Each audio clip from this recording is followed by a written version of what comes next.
வணக்கங்க. இன்றைக்கி என்ன வீடியோ அப்படின்னு பார்த்தீங்கன்னா, நம்ம ரீனாவுக்கு வந்து 1 வருஷம் கம்ப்ளீட் ஆயிடுச்சுங்க. அதனால் சரி மூக்கு குத்திடலாம் அப்படின்னு சொல்லிட்டு மூக்கு குத்துனோங்க இன்றைக்கி. அது இல்லாமல் அவளை வந்து எங்களால் இழுத்து பிடிக்க முடியல. ரொம்ப சேட்டை அதிகமாக பண்ண ஆரம்பிச்சிட்டா. அதனால் மூக்கு குத்திடலாம் அப்படின்னு சொல்லி மூக்கு குத்திட்டோங்க இன்றைக்கி. அது மட்டும் இல்லைங்க, இன்னும் கொஞ்ச நாள் போயிடுச்சு அப்படின்னா அந்த கன்றுக்குட்டிக்கு மூக்கு தண்டு வந்து கொஞ்சம் கெட்டியாயிருங்க. ரத்தம் வரும், அவளுக்கும் ரொம்ப வலிக்கும். இப்போ குத்துனா கொஞ்சம் வலி கம்மியாக இருக்கும் அப்படின்னு சொல்லிட்டு குத்திட்டோங்க.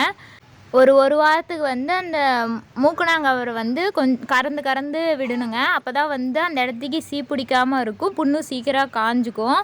இல்லை அப்படின்னா அந்த ரத்தம் இதுக்கு அப்படியே புண்ணு வச்சுருங்க. அதனால் வந்து கறந்து விடணுங்க. டெய்லி கறந்து கறந்து விட்டோம் அப்படின்னா அது வந்து புண்ணு அப்படியே ஆறிக்குங்க.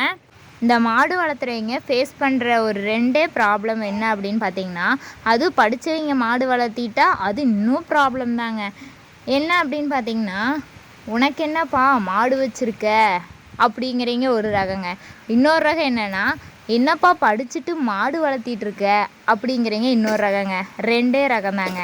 படிச்சுட்டு மாடு வளர்த்துனா அதில் என்ன ப்ராப்ளம்னு கேட்டிங்கன்னா, அவங்களால வந்து வெளியில் சொல்லிக்க முடியாதுங்களாம். அதாவது நம்ம போய் சொல்லிடுவோம், நான் வந்து நீ என்ன பண்ணுறேன்னு கேட்டால் நான் மாடு தாங்க வளர்த்துறேன் அப்படின்னு நம்ம சொல்லிடுவோம். ஆனால் நம்ம சொந்தக்காரங்க வந்து அவன் என்ன பண்ணுறான்னு கேட்டால் அவன் மாடு வச்சுருக்கான்னு சொல்கிறதுக்கு அவங்களுக்கு ரொம்ப இதாக இருக்குங்களாம். அதனால் வந்து நம்ம மேலே அதை துணிப்பாங்க. அடுத்தவங்களுக்காக நம்ம வாழக்கூடாது இல்லைங்களா? நமக்கு என்ன பிடிச்சிருக்கோ அதை தாங்க நம்ம செய்யணும். நம்மளே வந்து நம்ம மாடு மேய்க்கிறோங்கிறது சொல்கிறத வந்து ரொம்ப பெருமையாக தான் நினைக்கிறோம். ஆனால் அவங்க ரொம்ப கஷ்டப்படுறாங்க. அடுத்த டைப் பார்த்திங்கன்னா, உனக்கு என்னப்பா மாடு வச்சுருக்க அப்படிங்கிறவங்க. உனக்கு என்ன மாடு வச்சுருக்கேன்னு சொல்கிறவங்களுக்கு வகை ஒன்று சொல்லிக்கிறேங்க.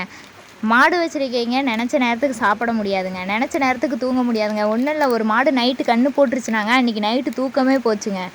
அது மாதிரி அதுக்கு நம்ம வந்து நம்ம வீட்டு விசேஷனாலே இதுங்களுக்கு பார்த்துட்டு தான் நம்ம வீட்டு விசேஷத்தில் கலந்துக்க முடியும். எங்கே வெளியில் போகிறதுனாலும் இதுங்களுக்கு தீனி இருக்கா அப்படின்னு சொல்லி பார்த்துட்டு ரெடி பண்ணி வச்சுட்டு தான் போகணும். போனாலும் கரெக்டாக பால் கறக்கிற டைமிங்க்கு நம்ம இங்கே வந்துடணும். எங்கேயும் வெளியில் போய் தங்க முடியாது, எதுவும் பண்ண முடியாது. சரிம்மா, இதெல்லாம் ஏன் எங்ககிட்ட சொல்லிகிட்டு இருக்க அப்படின்னு சொல்லி நீங்கள் கேட்கலாம். ஏன் அப்படின்னா, நான் ஃபேஸ் பண்ண விஷயத்த உங்கள் கூட ஷேர் பண்ணிக்கிறேன். மாடு வச்சுருக்க நிறைய பேர் இது மாதிரி ப்ராப்ளம் ஃபேஸ் பண்ணியிருப்பீங்கன்னு நான் நினைக்கிறேன். இந்த வீடியோ பிடிச்சிருந்தா அப்படியே இந்த வீடியோக்கு ஒரு லைக் கொடுத்துட்டு மறக்காமல் நம்ம சேனலை சப்ஸ்கிரைப் பண்ணிக்கோங்க. தேங்க்யூ.